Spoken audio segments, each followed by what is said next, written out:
오늘 말씀은 역대상 21장 1절부터 17절 말씀입니다. 사탄이 일어나 이스라엘을 대적하고 다윗을 충동하여 이스라엘을 계수하게 하니라.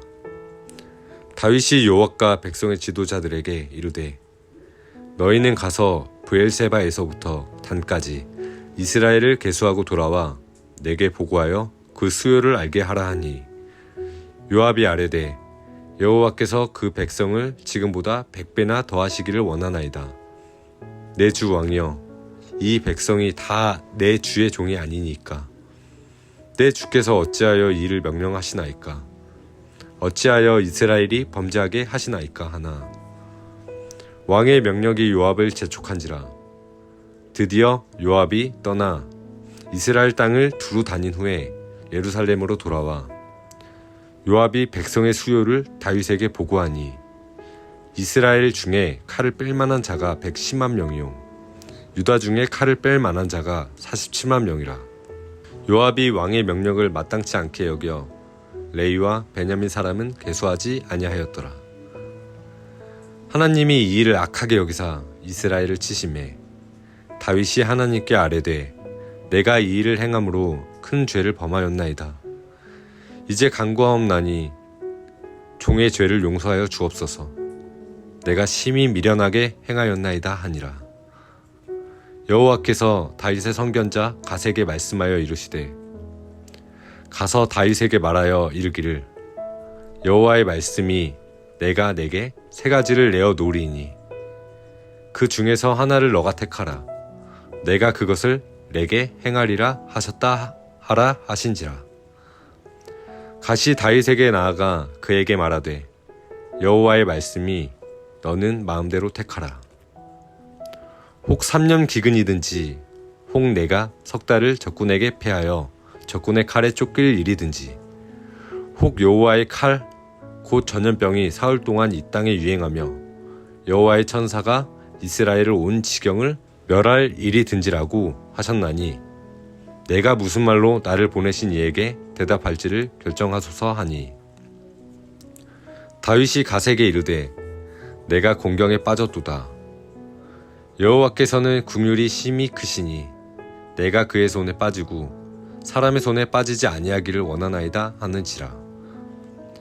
이에 여호와께서 이스라엘 백성에게 전염병을 내리심에 이스라엘 백성 중에서 죽은 자가 7만 명이었더라. 하나님이 예루살렘을 멸하러 천사를 보내셨더니 천사가 멸하려 할 때에 여호와께서 보시고 이 재앙 내림을 뉘우치사 멸하는 천사에게 이르시되 족하다. 이제는 내 손을 거두라 하시니 그때에 여호와의 천사가 여부스 사람 오르난의 타작마당 곁에 선지라. 다윗이 눈을 들어 보매 여호와의 천사가 천지 사이에 섰고 칼을 빼어 손에 들고 예루살렘 하늘을 향하여 편지라. 다윗이 장로들과 더불어 굵은 배를 입고 얼굴을 땅에 대고 엎드려 하나님께 아뢰되 명령하여 백성을 계수하게 한 자가 내가 아니니까 범죄하고 악을 행한 자는 곧 나이니이다. 이 양떼는 무엇을 행하였나이까? 청하건대 나의 하나님 여호와여, 주의 손으로 나와 내 아버지의 집을 치시고 주의 백성에게 재앙을 내리지 마옵소서 하니라. 아멘. 오늘 본문 1절에서는 사탄이 일어나 이스라엘을 대적하고 다윗을 충동하여 이스라엘을 계수한 사건이 나옵니다. 이때는 모든 전쟁이 끝나고 평온한 시기였습니다. 전쟁에서 이기고 문제가 없으니 다윗은 사탄의 유혹을 받아들이게 됩니다.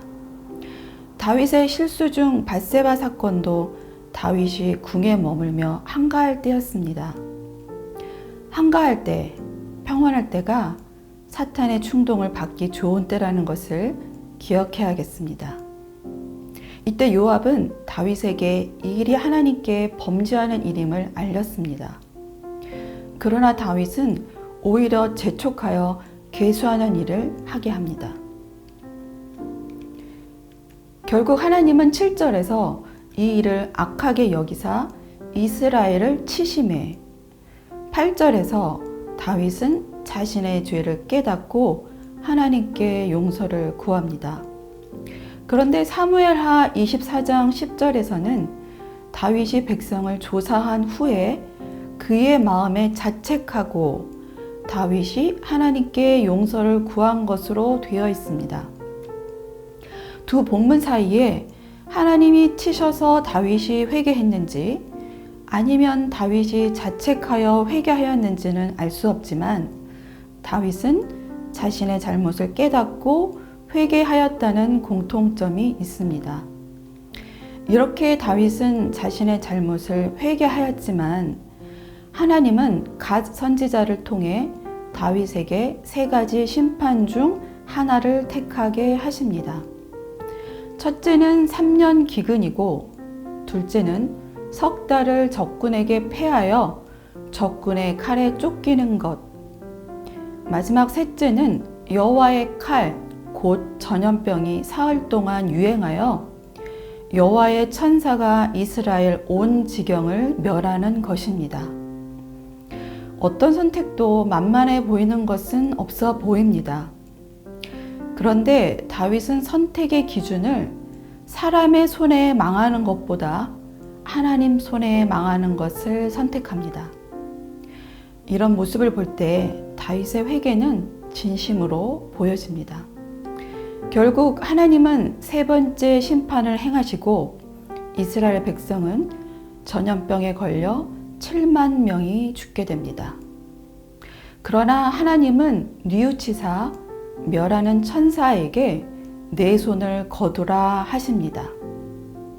이렇게 하나님의 명령으로 심판이 멈춘 곳은 여부스 사람 오르난의 타작마당이었습니다. 이때 다윗뿐 아니라 장로들은 함께 굵은 베옷을 입고 얼굴을 땅에 대고 엎드려 주의 손으로 나와 내 아버지의 집을 치시고 주의 백성에게 재앙을 내리지 마옵소서라고 기도합니다. 한 사람의 죄는 그 사람에게만 국한되지 않습니다. 더구나 지도자인 다윗의 죄는 온 백성에게 미쳤습니다. 요나도 자신의 죄로 인하여 그 배에 있는 모든 사람이 위험에 처했습니다. 다윗은 이때 범죄의 원인이 자기임을, 백성은 아무 죄가 없음을 고백하며 하나님께 백성에게 재앙을 멈추어 주실 것을 기도했습니다. 나의 죄로 인해 내 가족이, 내 주변이 어려움을 겪을 수 있습니다. 그런데 죄를 짓고도 뉘우치지도 않고 더 치졸한 사람은 그 죄의 원인을 남에게 돌리는 사람입니다. 아담과 하하처럼요. 지금까지 다윗의 범죄와 회개하는 모습을 보았습니다. 역대기에는 다윗의 대표적인 실수인 밧세바를 범하는 사건은 생략하고 있지만 이 사건은 역대기 기자가 중요한 사건이라 기록하고 있습니다. 그 이유는 이 사건을 통해 내일 본문인 솔로몬 성전이 지어질 오르난 타작마당을 사게 되었기 때문입니다. 이 사건을 생략하고 내일 본문으로 넘어가도 별 문제는 없어 보이지만 다윗의 이런 실수를 통해 새로운 성전의 시대가 열렸기 때문입니다. 우리도 그런 사건들이 있을 수 있습니다. 기억하고 싶지 않고 없었으면 좋았을 일이지만 하나님은 우리의 회개를 받으시고 새로운 구원의 길을 열어주십니다. 하나님은 이렇게 오늘 본문을 통해서 우리를 심판하시는 것이 목적이 아니라 구원이 목적임을 보여주십니다. 우리도 오늘 다윗의 모습처럼 실수할 때가 있지요. 하나님의 약속을 믿지 못하고 내 힘으로 무언가를 이루려고 할 때가 있습니다. 그런데 이런 실수를 사탄이 아주 좋아합니다. 그래서 사탄은 수시로 우리가 이런 실수를 하도록 충동합니다. 우리가 이런 실수를 하는 이유는 하나님의 손이 사람의 손보다 작다고 생각되기 때문입니다. 바로 온전히 하나님을 신뢰하지 못하기 때문이지요. 다윗도 그랬습니다. 자신의 백성의 수를 계수하여 자신의 힘을 과시하고 더 강한 나라를 만들고 싶었겠지요. 그러나 다윗은 강한 나라가 되는 원천, 이 나라의 주인이 하나님이시라는 사실을 망각했습니다. 그렇다면 우리는 어떤가요? 우리에게도 오늘 하루 이런 일은 수없이 우리를 유혹하겠죠? 사탄은 우리를 충동하겠죠? 그때마다 하나님의 약속을 붙잡고 서두르지 말고 하나님을 신뢰하시기를 바랍니다. 혹 실수했다면 어떻게 해야 할까요? 다윗처럼 지체하지 말고 바로 하나님께 항복하고 죄를 용서받으시기 바랍니다. 오늘 말씀 기억하면서 함께 기도하겠습니다. 첫 번째, 사탄의 충동에 유혹되지 않고 사람의 손이 아닌 하나님의 손을 붙잡게 하소서. 두 번째, 실수를 하여 범죄한다면 즉시로 회개하여 하나님께 돌아가게 하소서. 오늘 하루도 사람의 손보다 하나님의 손이 더 크심을 기억하고 사탄의 충동을 잘 이겨내시는 청년가족 되시기 바랍니다.